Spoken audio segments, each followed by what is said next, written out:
Hoia Baciu, legendarny rumuński las uważany za najbardziej nawiedzony na świecie. Tak, dobrze kojarzycie, byliśmy w nim 3 lata temu, ale za dnia i to całą trójką. Tym razem historia będzie inna. Dziś do przeklętego lasu wybierze się samotnie Konrad i spędzi tutaj całą noc. Odwiedzi on miejsca, które uważane są za najbardziej aktywne paranormalnie. Hoia Baciu słynie z wielu legend. To tutaj widywane są świetlne orby lub przemykające twarze pomiędzy gałęziami. Niektóre z drzew są nienaturalnie powyginane, a po środku lasu zlokalizowana jest legendarna Łysa Polana, gdzie podobno wylądowało UFO. Już dawno pisaliście do nas, aby powrócić w to miejsce i zostać na noc, tak więc dziś spełnimy tę prośbę. Zostawcie subskrypcję dla motywacji Konrada i zobaczcie Hoia Baciu jego oczami w nocy. Siema, witajcie na następnej wyprawie. Dzisiaj odwiedzimy chyba najbardziej nawiedzone miejsce na świecie, a mianowicie las Hoia Baciu, który znajduje się w Rumunii. Zgadza się, byliśmy tutaj już we trzech, ale w dzień i we trzech. Teraz jestem tutaj sam i w nocy. Postaram się znaleźć tą polankę, o której wcześniej kiedyś mówiliśmy, gdzie zrobiono zdjęcie UFO, rozbić tam swoje obozowisko, ale przedtem znajdę ten trójkąt bermudzki, gdzie dzieją się różne dziwne rzeczy. Chodźcie ze mną i zobaczymy, co nas spotka. To jest sam początek i samo wejście.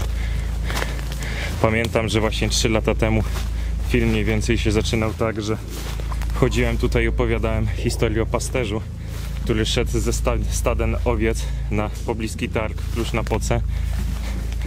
No i miał ich około 200. Przechodząc przez ten las, już nigdy go nikt nie znalazł. Ani jego, ani również tych 200 owiec. No ale 3 lata później, a ja mówię to samo. No i zaczyna padać. Pamiętacie te legendy o tych przekręconych drzewach? Również postaram się wam je pokazać i znaleźć takie. I chociażby już tutaj możecie zobaczyć takie małe kieńki, które są powykrzywiane. O ten chociażby.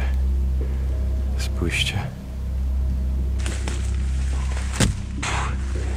Dostałem z liścia.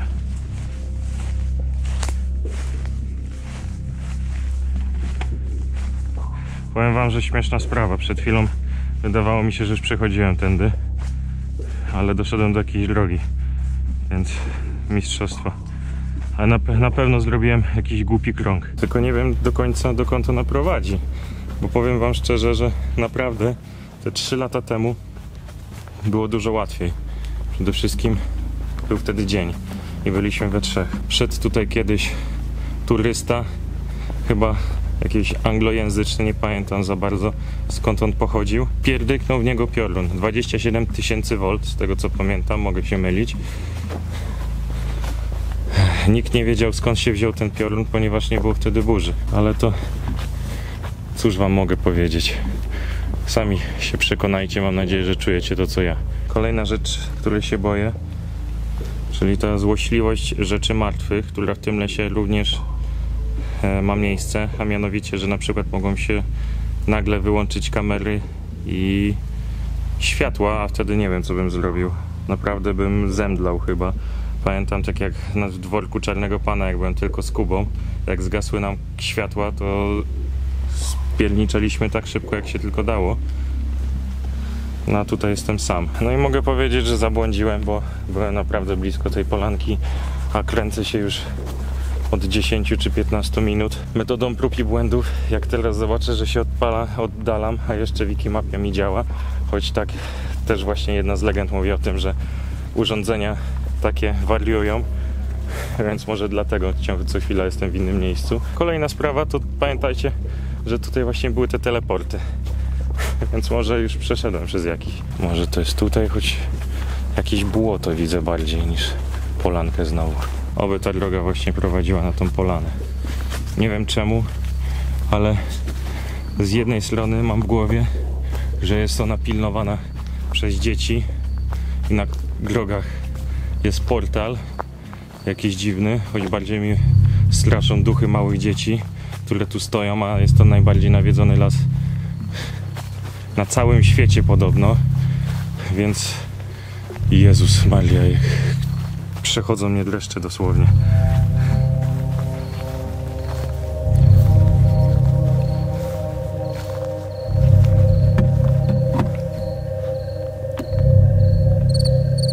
Niestety nie widać tego tak dobrze, jakbym chciał wam pokazać. Na razie żadnych dzieci nie ma.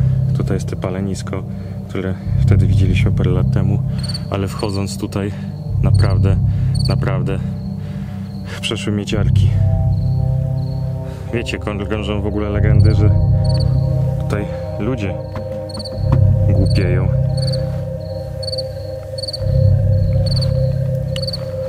No ja jeszcze chyba nie zgłupiałem. Albo właśnie zgłupiałem, chodząc po takim miejscu samemu. No jestem na tej polanie, musicie mi uwierzyć na słowo, bo chyba za dobrze nie widać. I tak chcę tutaj być do rana, do świtu. Chcę tutaj rozbić swoje obozowisko, ale jak zdobyłem ten pierwszy punkt, to teraz pójdźmy do tego tak zwanego trójkąta bermudzkiego. Wrócimy tutaj, ja rozbijam obozowisko i czekam na świt. Kolejne palenisko. To też jest miejsce, w którym się spotykają czarownice, ale akurat te czarownice już nie pamiętam, w jakie dni się spotykały. A tak poza tym to serdecznie was zapraszamy na odcinek z lasu, w którym zamordowano Vlada Palownika, czyli hrabiego Drakulę, i z Wrót Piekieł, bo właśnie tam również byłem sam w nocy i nawet wszedłem do tych Wrót Piekieł.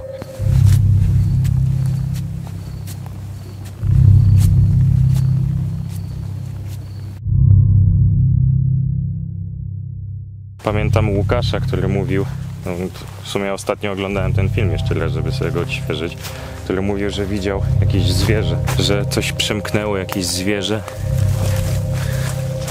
No, ja jeszcze na szczęście niczego nie widziałem, bo powiem wam szczerze, ciągle coś szczerze. Powiem wam, że gdybym zobaczył tutaj nawet najsłodszą sarenkę na świecie, to zawał murowany. Zobaczcie, co znalazłem. Na skrzyżowaniu jednej z dróg. Nie wiem, coś jakby znak chyba, żeby ktoś nie zabłądził. Z jednej strony bardzo dobrze, bo jak będę wracał i ją zobaczę, to mniej więcej będę wiedział, gdzie jestem. Więc też trzeba się rozglądać.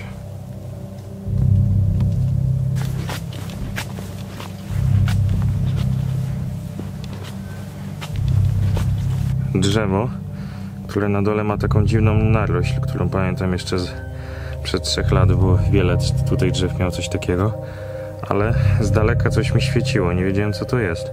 I do tej narośli jest zbity jakiś kawałek takiej dykty i przykręcony jest śrubką i z daleka to jest jakby taki odblask, więc nie wiem, czy ktoś to specjalnie zrobił, żeby się nie zgubić, czy jest to jakiś po prostu znak.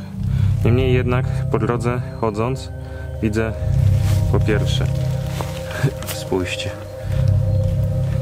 kolejny rów, najprawdopodobniej traktor tędy jeździ, a do tego jeszcze, jak błoto było gęstsze, to można było dostrzec buty.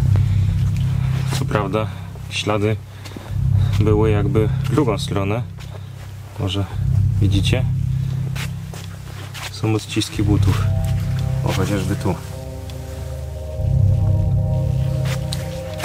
Więc ktoś tędy na pewno chodzi, ale raczej w dzień.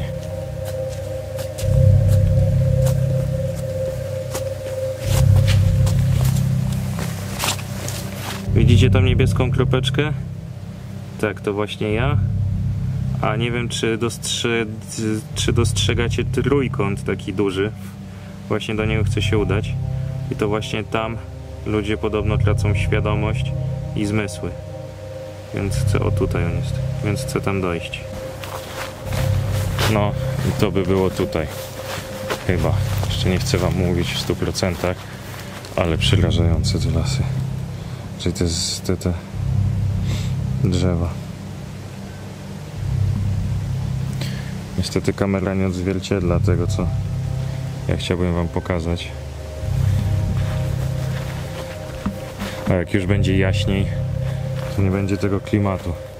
Bym powiedział, znowu coś zobaczyłem, ale wygląda jak płacząca wierzba. Po prostu coś tutaj się bujało.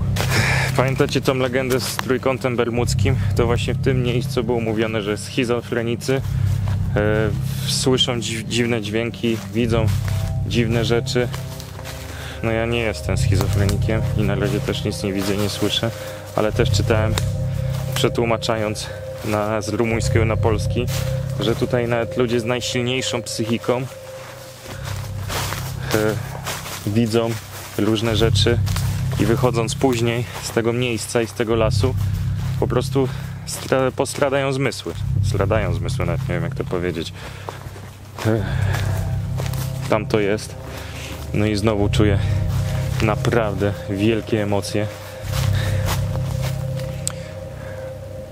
Widzicie wielki dół. Tak się zastanawiam, może tam rozbić swoje obozowisko, czyli hamaczek i poczekać na ten świt. Możemy tak zrobić. Wiecie co? Na początku myślałem, żeby zrobić obóz na tej polance. Ale wydaje mi się, że to miejsce, no nie wiem jak je to powiedzieć, ale instynkt podpowiada mi to, żebym właśnie tutaj się rozbił i poczekał. W mojej lewej stronie jest wschód, tam, i wy tego pewnie kompletnie nie widzicie. Słyszałem jakieś szelesty,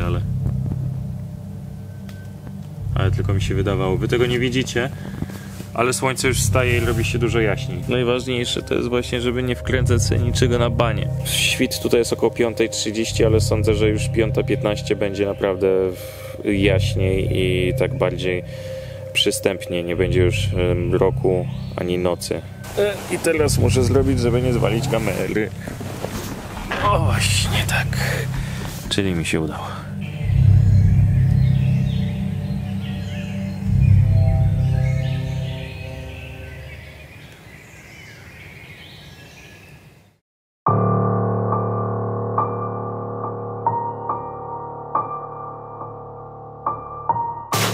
Teraz stwierdziłem, że pójdę inną drogą dla odmiany, żeby nie iść dróżką. Kolejne drzewo. Zobaczcie, one normalnie nie wyrastają. Ono jakby wyrasta na bok i dopiero idzie. Akurat to poszło ładnie do góry, no proste. Ale są takie, które są bardziej wykrzywiane. Też muszę wam powiedzieć, przyznać się do czegoś, nie mogę się doczekać jak... O kurde, błocko. Nie mogę się doczekać jak skończę kręcić ten odcinek, wyjdę z tego lasu i wsiądę do samochodu. Zobaczcie jak schowana żaba w wodzie leży. I czekasz pójdę, bo pewnie ogarnęła, że ją widzę. Ogólnie w nocy muszę wam powiedzieć, że to wygląda zupełnie inaczej. Widzisz na ten metr, a jak sobie jeszcze świecisz latarką w oczy, żeby było mnie widać, to potem widzisz tylko takie... no takie orby bym to nazwał, ale światełka przed oczami i nie widzisz kompletnie nic. I to też człowieka, no nie wiem, no nie napała optymizmem. Teraz jest już dużo lepiej. Coś przed chwilą tędy przebiegło. Albo jakaś sarenka, albo dzik, ale bezstrzelestnie. Chyba bardziej się mnie bało niż ja jego. No w nocy, gdy to przebiegło, to mógłbym dostać zawału. Teraz niekoniecznie. Słyszycie? Coś tam jest.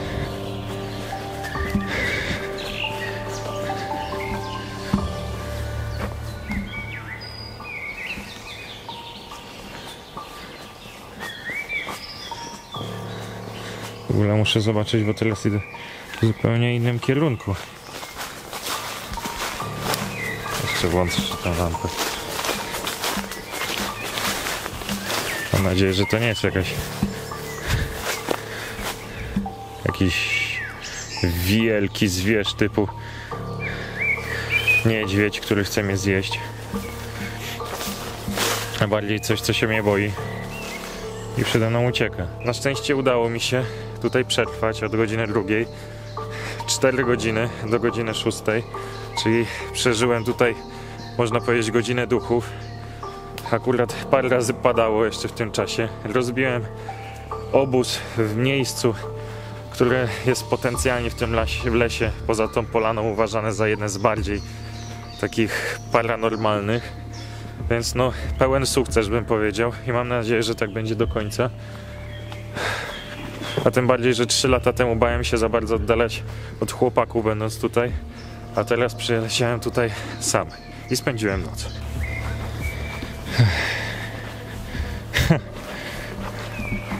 Najśmieszniejsze jest to, że podróż... Poczekajcie, czy ja dobrze patrzę? Nie. Ja przeszedłem stamtąd bodajże.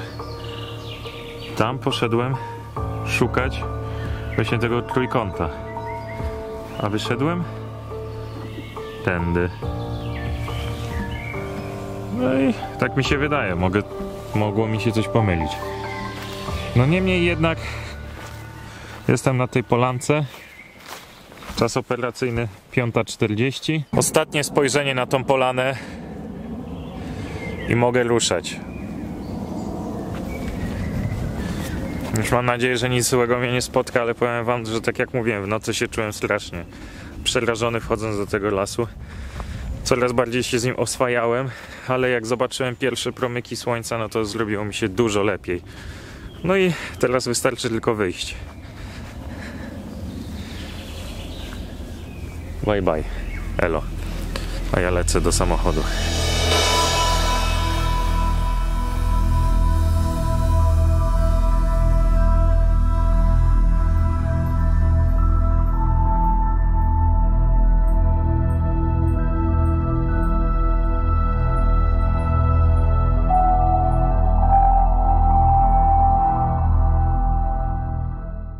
I tutaj kończy się moja samotna przygoda po lesie Hojabaciu. Jedno z najbardziej nawiedzonych miejsc na świecie. Ja wygrałem ze sobą.